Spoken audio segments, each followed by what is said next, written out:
Nostalgia and how it plays in our preferences of games seems to be a tool that is being used by developers more and more nowadays. However, how warranted is it? Whether it's in art, music, or video games, nostalgia is a powerful tool. It has the ability to remind us of impactful events that happened in our lives.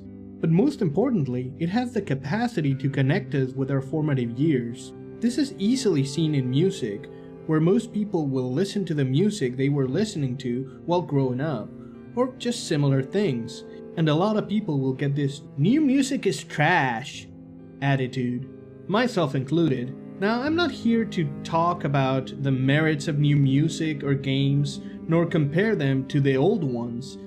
I am merely bringing forth the point that we tend to be much harsher while reviewing new stuff, all the while keeping a set of rose-tinted glasses for our old stuff. However, a lot of our old things might not hold up to scrutiny. Now, I recently started playing some old games that I remember to be awesome. These are legendary games like GoldenEye or Battletoads. While I originally thought, hey, I spent hours upon hours playing these games while growing up, I'm pretty sure I'll jump right in and feel just at home. Oh my lord, that could not be further away from the truth. The controls in these games are clunky, unresponsive, or generally uncomfortable. Let's focus on GoldenEye, for example. The first thing we need to focus on is the physical controller. The damn thing is like something come out from a 1940s sci-fi movie, and I don't know if I'm supposed to play with it or jerk it off. The design of it is also so counterintuitive, and yet some of the best games ever made just made great use of that controller. The Legend of Zelda: Ocarina of Time, GoldenEye, Mario 64, they all made use of this controller, and we all played it like nothing. But you come back to it several years later and one feels as out of place as Mr. Peanut at a kindergarten class. The mapping of the controller doesn't help much either. I spent like 10 minutes trying to find a layout that didn't make me rely so heavily on the aim assist, to just no avail. So why do we remember these games so fondly? I think there are 3 factors that determine this feeling. 1. The time spent on that game and the memories attached to it. I'm gonna call this attachment. 2. The age of the gamer at the time. 3. The innovation factor. Now let's delve into these 3 a little bit deeper. When we think about the attachment factor, just think about how many hours and days you spent in one of those old games you used to love. How much do you value those experiences and all those good times? I think this places very high on our minds as to why we value these games so highly. If we pile it on top the second one, I think the effect is potentialed.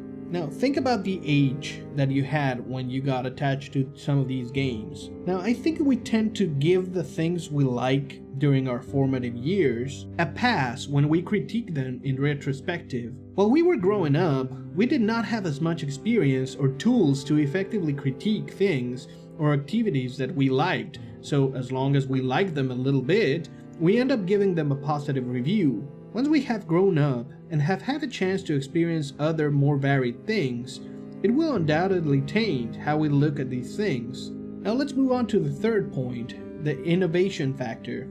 I think the last point of why these games were viewed under such a positive light in the past, but get dragged through the mud in retrospective, is the innovation factor. It is so very rare to have the individual that does something for the first time to be the one that perfects it.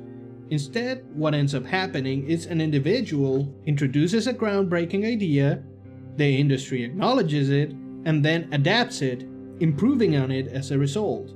So once you have reached a certain level of innovation, and several improvements have been made upon the original idea, it makes it a very jarring experience to skip back several generations of improvements and look at the great-grandfather of the current generation idea. I think this is exacerbated in the first generation of 3D games, as no real point of reference had been established at the time. This all adds up to us creating unrealistic memories of how a game plays or how good it is. This of course is not the case in every single instance, as you will find games that have aged incredibly well, regardless of how many years have passed since they were released. One thing that I have noticed is that usually the simpler the gameplay's mechanics are, and the least design crutches the developer has used, the greater a chance the game has to stand the test of time.